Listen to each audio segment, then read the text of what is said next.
जय श्री राम दोस्तों। मैं हूँ उदयपुर की बहू आशा। तो आज है ना, आज मैं जा रही हूँ कई बार। तो सबसे पहले नहा धो के तैयार होके भगवान का आशीर्वाद ले लिया। सबसे पहले ये काम करना बहुत ज़रूरी होता है। भगवान का आशीर्वाद लेने के बाद में ना मैं आ गई छत पे कपड़े सुखाने के लिए, क्योंकि 3-4 दिनों से धूप नहीं निकली थी। तो आज धूप निकली थी, इसलिए जल्दी जल्दी से कपड़े धो के कपड़े सुखाए। और आज हमारे घर पे बिंदोला बना था, तो बताते हैं हम आपको कि क्या क्या बना है। तो आज हमारे यहाँ पे बिंदोले में बना है पूड़ी, खिचड़ी, दाल। तो है ना, बिन तो आए नहीं और बिंदोला बना के हमने ही खा लिया था। और उसके बाद में सब पहले है ना, बिंदोला हमने घर वालों ने जिम लिया था, फिर हम निकल चुके थे क्योंकि हमें जाना था ब्लाउज़ सिलवाने के लिए। तो हम इन पतली सी चौड़ी सी गलियों में से होके हम चले गए वहाँ ब्लाउज़ वाले के यहाँ पे।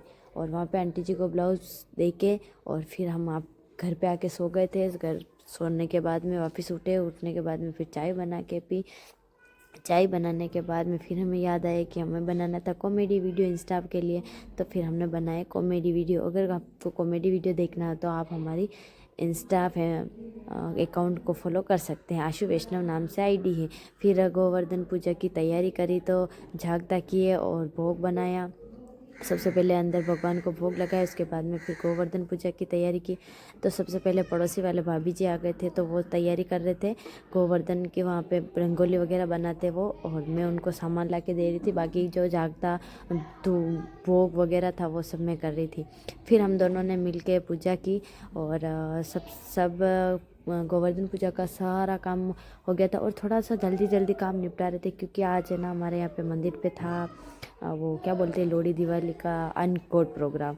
तो फिर जल्दी जल्दी से यहाँ से प्रोग्राम निपटा के और फिर है ना गली में से सबको बुला के कि भाई कौन आ रहा कौन नहीं। हमारे गांव में तो देखो ऐसे ही है, सबको इधर उधर बुला के सब एक साथ में मिलजुल के फिर हम मंदिर पे जाते।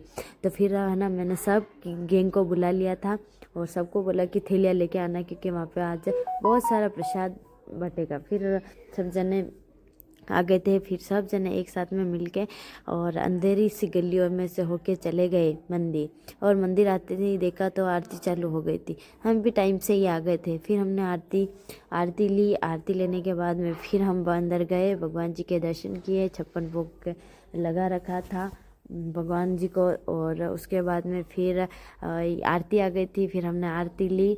आरती लेने के बाद में अब वेट हो रहा था प्रसाद का, तो कि कब प्रसाद आए। तो और यहाँ पे हम भाभी जी वगैरह सब मजाक कर रहे थे, बातें कर रहे थे, क्योंकि प्रसाद आया था। और बातें करते करते लो प्रसाद भी आ ही गया था।